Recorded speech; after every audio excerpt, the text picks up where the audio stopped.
ఇవాళ చూస్తా ఉంటే మీ వ్యక్తిగత ఎజెండాతోని ఇవాళ మీరు 2 సార్లు ఎంపీగా అవకాశాలు వచ్చినాయి, 2 సార్లు ఎమ్మెల్సీగా అవకాశం వచ్చినాయి. ఇదే సామాజిక న్యాయం పాటించాలనుకుంటే ఏ సామాజిక న్యాయం పాటించాలని మీరు మాట్లాడుతుండ్రు.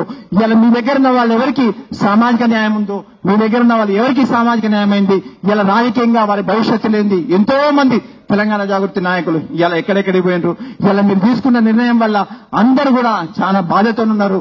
వాళ్ళందరూ కూడా వాళ్ళ జీవితాలు ఈ 18-19 సంవత్సరాలు పనిచేసిండ్రు. వాళ్ళ జీవితాలు ఇవాళ ఏం కావాలి, వాళ్ళకి ఎవరు సమాధానం చెప్తారు, వాళ్ళు ఎక్కడికి పోవాలి? ఇలా మీరు ఏ రాత్రన్నా పగలన్నా ఏ మీటింగ్ అయినా కూడా రాత్రి పగలు మీకోసం పనిచేసినాం. మీరు ఇలా తీసుకున్న నిర్ణయం పట్ల మేమందరం కూడా చాలా బాధగా ఉంది. ఇలా మీరు చేసిన పని వల్ల మా జీవితాలన్నీ కూడా రోడ్డు మీద పడ్డాయి.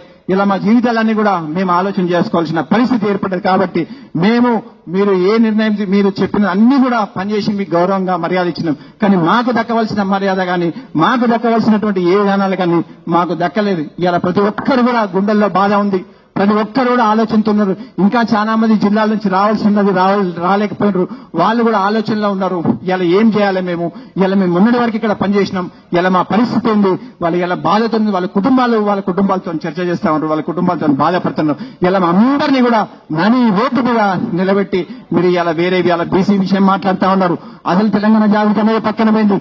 ఇలా నేనేం అడుగుతున్నా అంటే అసలు తెలంగాణ జాగృతి టీఆర్ఎస్ కోసం పనిచేసే కేసీఆర్ కోసం పనిచేసే తెలంగాణ జాగృతి మేమందరం అసలు పనిచేయాల్సిన వాళ్ళందరం కూడా బీఆర్ఎస్ కోసం పనిచేసే తెలంగాణ జాగృతి ఇక్కడున్నది.